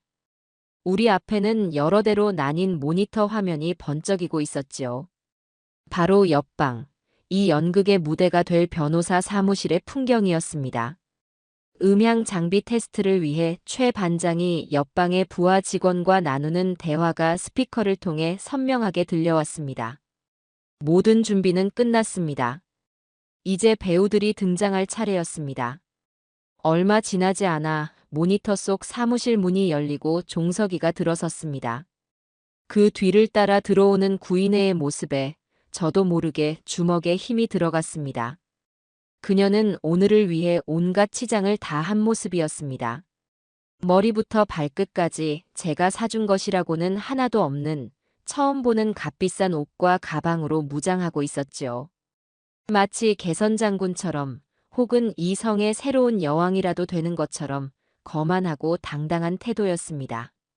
그녀는 사무실을 한번 훑어보더니 잠시 대기하고 있던 가짜 변호사에게 턱짓으로 인사를 대신했습니다. 종석이의 얼굴은 핏기 없이 창백했지만 애써 태어난 척 이내를 소파에 앉혔습니다. 그들의 대화가 스피커를 통해 흘러나왔습니다. 사무실이 왜 이렇게 낡았어? 당신 어머니 변호사 쓴다더니 돈 좀 아꼈나 보네. 이내는 시작부터 비아냥거렸습니다. 그래도 일만 잘하면 되지. 곧 변호사님 오실 거야. 가짜 변호사가 잠시 서류를 가지러 간다며 자리를 비웠습니다. 이제부터가 시작이었습니다. 모니터 속 종석이가 제 아들이 아닌 연기자가 되어 입을 열었습니다. 자기야, 나 아직도 믿기지가 않아. 어머니가 정말 우리한테 이렇게 큰 돈을 주시는 거 맞지? 그 말에 이내는 콧방귀를 뀌며 웃었습니다. 그녀는 의자에 등을 깊게 기대며 승리자의 여유를 만끽하고 있었어요. 그럼 내가 누구인데? 그 노인네 자기가 낳은 아들 하나는 끔찍하게 생각하잖아. 며칠 튕겨봤자 별 수 있겠어? 결국 이렇게 다 내놓을 걸 진작 내놓았으면 얼마나 좋아. 괜히 사람 고생만 시키고. 그래도 막상 이렇게 받으려니 좀 무섭기도 하다. 이 돈 우리가 계획한 대로만 써야 하는 거 아냐? 어머니가 나중에라도 알게 되면 어떡해? 종석이는 우리가 계획한 대로 순진하고 겁 많은 남편의 역할을 충실하게 해내고 있었습니다. 그의 불안한 연기에 이내는 답답하다는 듯 혀를 찼습니다. 당신은 그래서 안 돼. 배포가 너무 작아. 걱정 마. 내가 다 계획이 있으니까. 계약서에 서명하고 돈만 우리 계좌로 들어오면 게임 끝이야. 그 노인네가 나중에 뭘 알게 된들 어쩌겠어. 이미 우리 돈인데.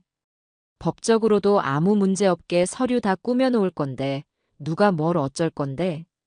그래도 어머니 돈인데 너무 다 쓰는 건 좀. 어머니 돈, 어머니 돈. 그 소리 좀 그만하라고 했지. 이제 곧 우리 돈이 될 거라고. 당신은 아직도 상황 파악이 안 돼. 그 노인네는 이제 우리한테 돈이나 대주는 현금 인출기, 그 이상도 이하도 아니야. 당신은 그냥 내가 하자는 대로만 하면 돼. 내가 당신을, 이 우종석을 지금과는 전혀 다른 세상에서 살게 해줄 테니까. 내 말만 믿고 따라와. 그녀는 종석이의 어깨를 툭툭 치며 말했습니다. 마치 주인이 개를 훈련시키듯 오만하고 자신감 넘치는 태도였습니다. 그녀는 제가 보고 있다는 사실은 꿈에도 모른 채 자신의 추악한 속내를 신이 나서 떠들어댔습니다. 일단 돈 받으면 절반은 당신 이름으로 된 사업체에 투자하는 것처럼 서류를 꾸밀 거야. 물론 실제로는 최소한의 금액만 넣고 나머지는 내가 따로 운용할 거고. 그리고 남은 절반. 그건 우리 아기 이름으로 된 통장을 만들어서 넣어둘 거야. 당신은 손도 못 대게. 그게 우리 미래를 위한 가장 확실한 보험이니까. 임신했다는 거짓말까지 동원하며 그녀는 완벽한 자금 세탁 및 횡령 계획을 자랑스럽게 읊었습니다. 저는 모니터 속에서 활짝 웃고 있는 그녀의 얼굴을 보며 제 심장이 차갑게 식다 못해 단단한 얼음 덩어리가 되어가는 것을 느꼈습니다. 옆에 앉은 영숙이는 두 손으로 입을 막은 채 화면 속의 이내를 금방이라도 잡아먹을 듯한 기세로 노려보고 있었어요. 종석이가 마지막 결정타를 날렸습니다. 알았어. 자기가 하자는 대로 할게. 그럼 어머니는? 이제 우리랑 같이 안 살아도 되는 거지? 당연하지. 내가 그 냄새나는 노인네랑 한 집에서 살 것 같아? 돈만 받고 나면 바로 연락 끊을 거야. 가끔 전화 와서 귀찮게 굴면 그때는 그냥 우리가 알아봤다는 요양원에 보내드리면 그만이지. 자식 된 도리로 공기 좋은 데서 편히 쉬시게 해드린다는데 오히려 고맙다고 절을 할걸. 하하. 이내가 목젖을 드러내며 웃는 순간이었습니다. 저는 자리에서 일어났습니다. 이제 연극을 끝낼 시간이었습니다. 제가 회의실 문을 열고 변호사 사무실로 들어섰습니다. 제 뒤를 따라 영숙이와 최 반장이 들어섰고 잠시 후에는 사무실의 다른 쪽 문이 열리며 박정훈 씨가 굳은 얼굴로 모습을 드러냈습니다. 가장 먼저 저를 발견한 것은 종석이었습니다. 그는 약속된 신호에 따라 자리에서 일어났습니다. 이내는 갑작스러운 사람들의 등장에 웃음을 멈추고 당황한 표정으로 우리를 쳐다보았습니다. 뭐야? 누구세요? 여기는 어떻게? 그녀의 시선이 저와 제 옆에 선 박정훈 씨에게 닿는 순간 그녀의 얼굴에서 모든 핏기가 사라졌습니다. 그녀는 귀신이라도 본 사람처럼 눈을 동그랗게 뜨고 손을 떨기 시작했습니다. 어떻게 당신이 왜 여기에? 저는 아무 말 없이 그녀에게 다가갔습니다. 그리고 그녀가 앉아있는 소파 앞 테이블에 녹음기를 올려놓고 재생 버튼을 눌렀습니다. 사무실에는 방금 전 그녀가 쏟아냈던 추악한 말들이 다시 울려 퍼지기 시작했습니다. 그 노인네는 이제 우리한테 돈이나 대주는 현금 인출기, 그 이상도 이하도 아니야. 요양원에 보내드리면 그만이지. 하하. 자신의 목소리를 들으며 이내의 얼굴은 하얀색에서 파란색으로 다시 붉은색으로 변해갔습니다. 그녀는 고개를 미친 듯이 저으며 현실을 부정했습니다. 아니야. 아니야. 이건 가짜야. 조작된 거라고. 당신들이 나를 함정에 빠뜨린 거야. 최 반장이 앞으로 나서며 차갑게 말했습니다. 구미자 씨. 본명으로 불러드려야 더 알아듣기 쉽겠습니까? 당신이 우종석 씨의 어머니 이복자 여사님을 상대로 사기 행각을 벌인 증거는 이 녹음 파일 말고도 차고 넘칩니다. 보험 사기, 사문서 위조, 그리고 여기 계신 박정훈 씨에 대한 사기 및 횡령 혐의까지. 이제 그만 연극은 끝내시죠. 무슨 소리야? 나는 몰라. 나는 아무것도 모른다고. 여보, 이게 어떻게 된 거야? 이 사람들이 지금 무슨 말을 하는 거야? 이내는 마지막 동아줄이라도 잡으려는 듯 종석이에게 매달렸습니다. 하지만 종석이는 그녀의 손을 차갑게 뿌리쳤습니다. 그는 증오와 경멸이 뒤섞인 눈으로 자신의 인생을 망가뜨린 여자를 내려다보았습니다. 그만해, 구인해. 아니, 구미자. 당신의 연극은 이제 끝났어. 아들의 마지막 선고에 이내는 이성을 완전히 잃어버렸습니다. 그녀는 자리에서 벌떡 일어나 제게 달려들 기세로 악을 썼습니다. 니년 때문이야. 이 늙은 여우 같은 년. 네가 처음부터 내 아들을 놔줬으면 이런 일도 없었잖아. 네가 뭔데 감히 내 인생에 끼어들어. 죽어. 그냥 죽어버려. 그녀가 제 머리채라도 잡을 듯이 달려드는 순간 사무실 문이 다시 열리고 제복을 입은 경찰 2명이 들어왔습니다. 최 반장이 미리 연락해둔 것이었지요. 경찰의 등장에 이내의 발악은 절정에 달했습니다. 그녀는 갑자기 바닥에 주저앉아 배를 감싸 쥐며 울부짖기 시작했습니다. 아, 내 배, 내 아기. 경찰 아저씨, 저 사람들이 임산부에게 행패 부려요. 내 아기 좀 살려주세요. 하지만 그 추한 연기를 믿어주는 사람은 아무도 없었습니다. 최 반장이 비웃으며 말했습니다. 임신이요? 어제 저녁에도 와인바에서 술 마시는 거 저희 직원이 다 봤는데 어느새 아기가 생겼나 봅니다. 걱정 마십시오. 경찰서 가면 임신 테스트부터 확실하게 시켜드릴 테니. 모든 것이 거짓이었음이 드러나자 이내는 더 이상 아무런 말도 하지 못했습니다. 그녀는 그저 짐승처럼 의미 없는 비명만 질러댔습니다. 그녀의 완벽했던 가면은 산산조각이 나고 그 안에서 탐욕과 거짓으로 가득 찬 추악한 민낯이 드러나고 있었습니다. 경찰들이 그녀의 양팔을 붙잡아 일으켜 세웠습니다. 그녀는 끌려나가는 순간까지도 저와 종석이를 향해 끔찍한 저주를 퍼부었습니다. 내가 가만두지 않을 거야. 너희들, 내가 나가서 반드시 죽여버릴 거야. 이 배신자, 이 늙은 마녀. 그녀의 비명이 섞인 목소리가 복도를 따라 멀어져 갔습니다. 사무실에는 길고 무거운 침묵이 내려앉았습니다. 모든 폭풍이 지나간 뒤의 고요함. 저는 굳게 감고 있던 눈을 천천히 떴습니다. 모든 것이 드디어 끝이 났습니다.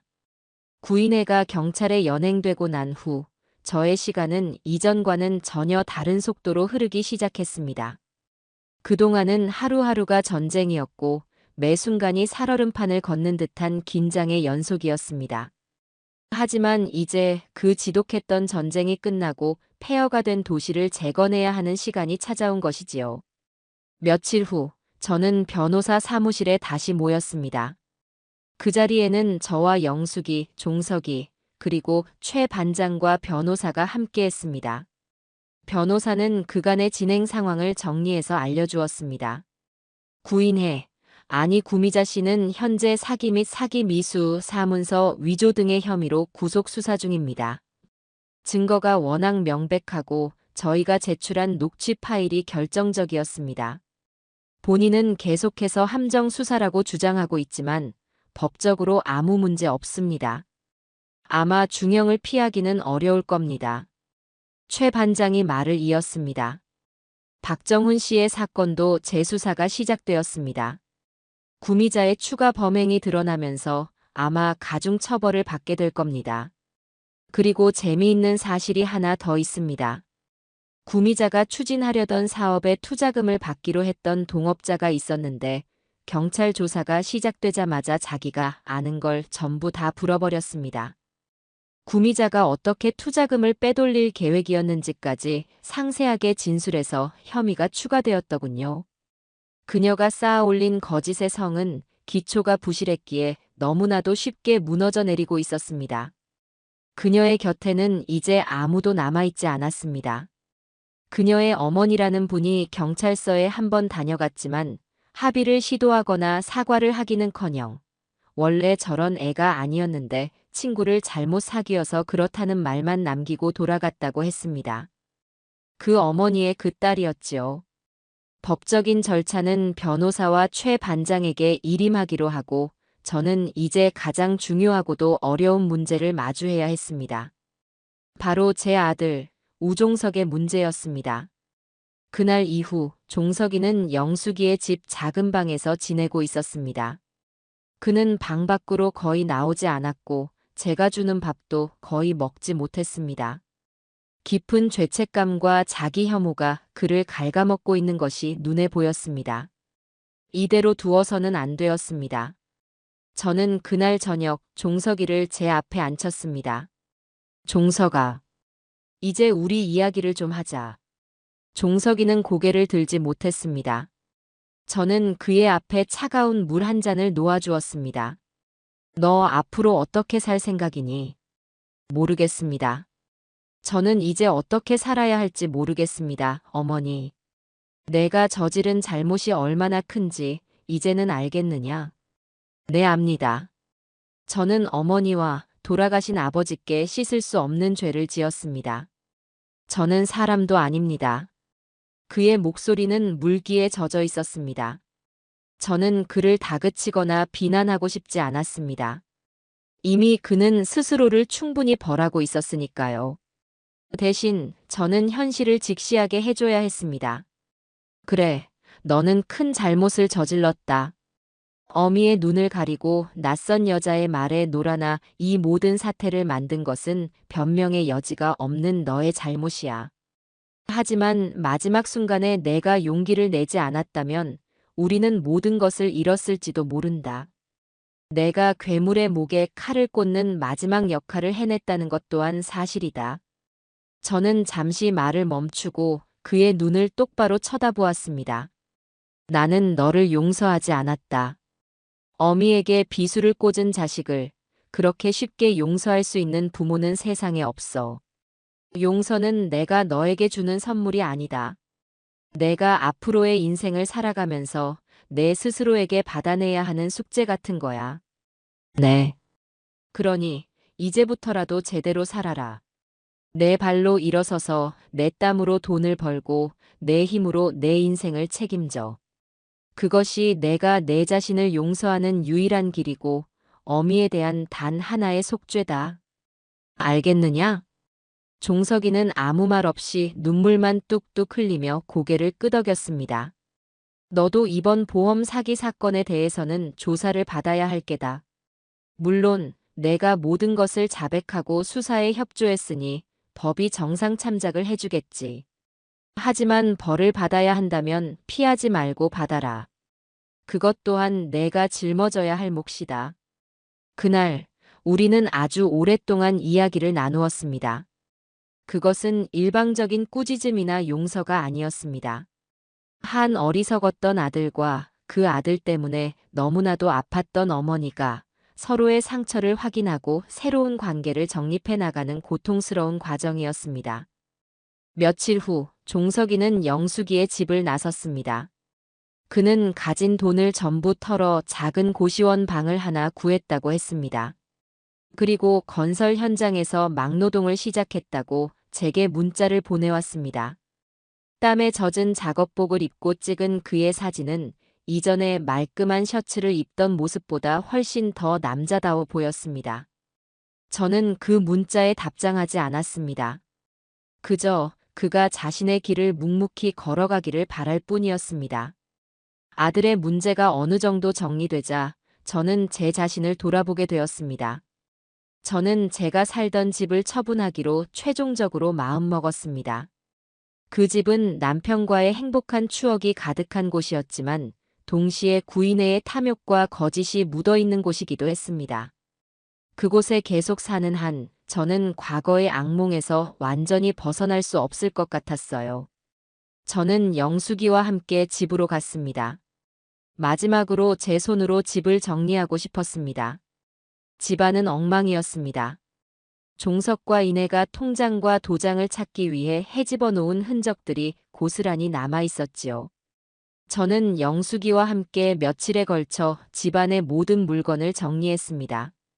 남편의 유품은 작은 상자에 따로 담고 낡고 오래된 가구들은 모두 버렸습니다. 제 손때가 묻은 물건들을 하나씩 정리할 때마다 제 인생의 한 페이지가 넘어가는 기분이었습니다. 모든 정리가 끝나고 텅 비어버린 집을 둘러보는데 기분이 이상했습니다. 시원하면서도 한편으로는 헛헛한 마음이 들었어요. 수십 년의 세월이 담긴 공간이 이렇게 한순간에 텅 비어버릴 수도 있구나. 복자야, 이제 어디로 갈 거야? 우리 집으로 들어와서 같이 살래? 영숙이가 제 어깨를 감싸며 물었습니다. 저는 웃으며 고개를 저었습니다. 아니, 나 혼자 살아보고 싶어. 누구의 아내도 누구의 엄마도 아닌 그냥 이복자, 나 자신으로 한번 살아보고 싶다. 그래서 생각해둔 곳이라도 있어? 응. 나 바다가 보이는 곳으로 가려고. 남편이랑 신혼여행 갔던 속초, 거기로 갈까봐. 매일 아침 창문을 열면 파도 소리가 들리는 그런 곳에서 그냥 조용히 나를 위해서만 살고 싶어. 제 말에 영숙이는 아무 말 없이 제 손을 꼭 잡아주었습니다. 그녀의 따뜻한 온기가 제 텅 빈 마음을 조금이나마 채워주는 것 같았습니다. 집을 부동산에 내놓고 며칠 뒤에 바로 계약이 되었습니다. 저는 제 인생의 가장 큰 부분을 차지했던 과거와 그렇게 담담하게 작별을 고하고 있었습니다. 시간은 강물처럼 흘러갔습니다. 계절이 두어 번 바뀌고 세상은 제가 겪었던 소용돌이 따위는 아무것도 아니라는 듯 평온하게 돌아갔습니다. 저는 정말로 속초의 작은 아파트를 얻어 이사를 했습니다. 아침에 눈을 뜨면 창밖으로 동해의 푸른 바다가 보였고 밤에는 파도 소리가 자장가처럼 들려왔습니다. 구인회에 대한 마지막 소식은 변호사를 통해 전해 들었습니다. 그녀는 재판 내내 자신의 혐의를 부인하고 종석과 저에게 모든 책임을 떠넘기려 애썼다고 합니다.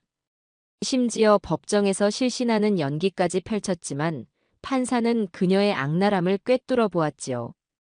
결국 그녀는 사기, 횡령, 사문서 위조 등 여러 혐의가 모두 유죄로 인정되어 징역 7년이라는 무거운 형을 선고받았다고 했습니다.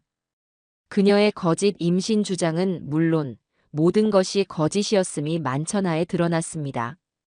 그 소식을 들었을 때 제 마음은 이상할 정도로 평온했습니다. 기쁘거나 통쾌하기보다는 그저 오랫동안 앓던 이가 빠진 것처럼 시원한 기분이 들었어요. 이제 그녀는 제 인생과 아무런 상관이 없는 감옥의 죄수 번호로만 존재하는 사람이 되었어요.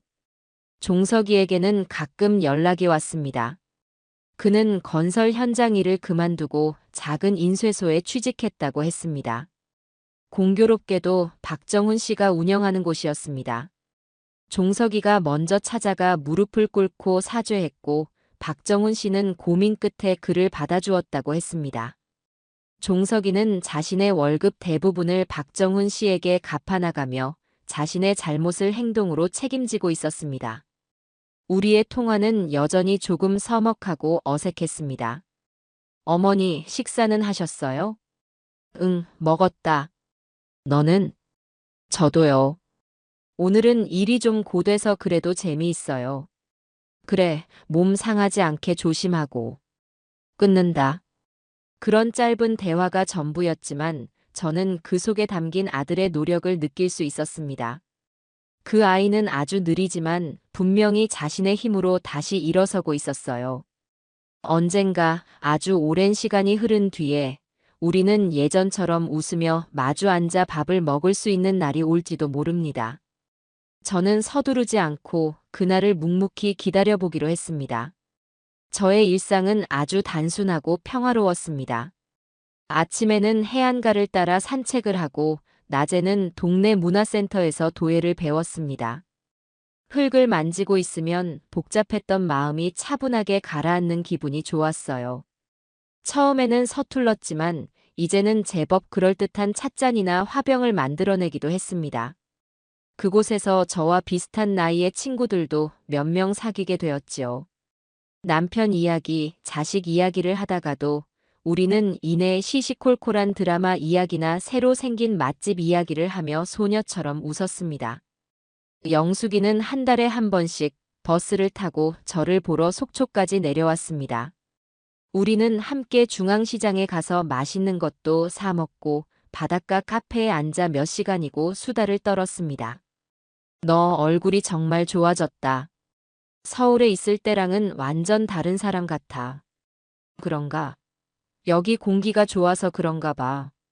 공기 탓이 아니야, 이 사람아. 내 마음이 편해져서 그렇지.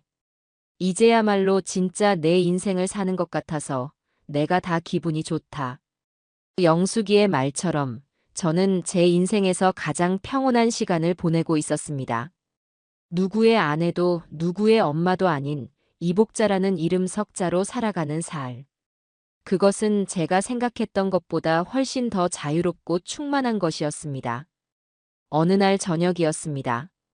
저는 제가 만든 찻잔에 따뜻한 차를 담아 바다가 보이는 베란다 의자에 앉았습니다. 해가 수평선 너머로 넘어가며 하늘과 바다를 온통 붉은빛으로 물들이고 있었어요. 그 아름다운 풍경을 바라보며 저는 문득 모든 것이 시작되었던 그날을 떠올렸습니다. 며느리의 차가운 눈빛과 목소리. 노인네, 질질 짜고 있네. 그 한마디에 모든 것을 버리고 맨발로 뛰쳐나왔던 그날의 나. 그때의 저는 세상이 무너졌다고 생각했습니다. 제 인생이 끝났다고 생각했지요. 하지만 돌이켜보면 그날은 끝이 아니라 새로운 시작이었습니다. 낡고 해진 신발을 벗어 던지고 상처투성이 맨발로 새로운 길을 내딛게 된 제 인생의 진짜 첫걸음이었습니다. 물론 그 과정에서 얻은 상처는 깊었습니다. 제 마음 어딘가에는 여전히 흉터가 남아있겠지요. 하지만 이제 그 흉터는 더 이상 저를 아프게 하지 않습니다. 오히려 그것은 제가 얼마나 강한 사람인지를, 얼마나 치열하게 제 삶을 지켜냈는지를 증명하는 훈장처럼 느껴졌어요. 저는 찻잔을 들어 붉게 물든 저녁 노을을 향해 가볍게 들어올렸습니다.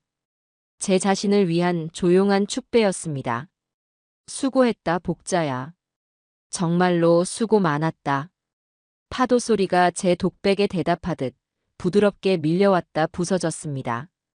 맨발로 시작된 길이었지만 이제 내 두 발은 이 세상을 딛고 누구보다 단단히 서 있었어요. 그리고 앞으로 걸어갈 나의 길 위에는 분명 따스한 햇살이 가득할 것이라고 저는 조용히 믿어보기로 했습니다.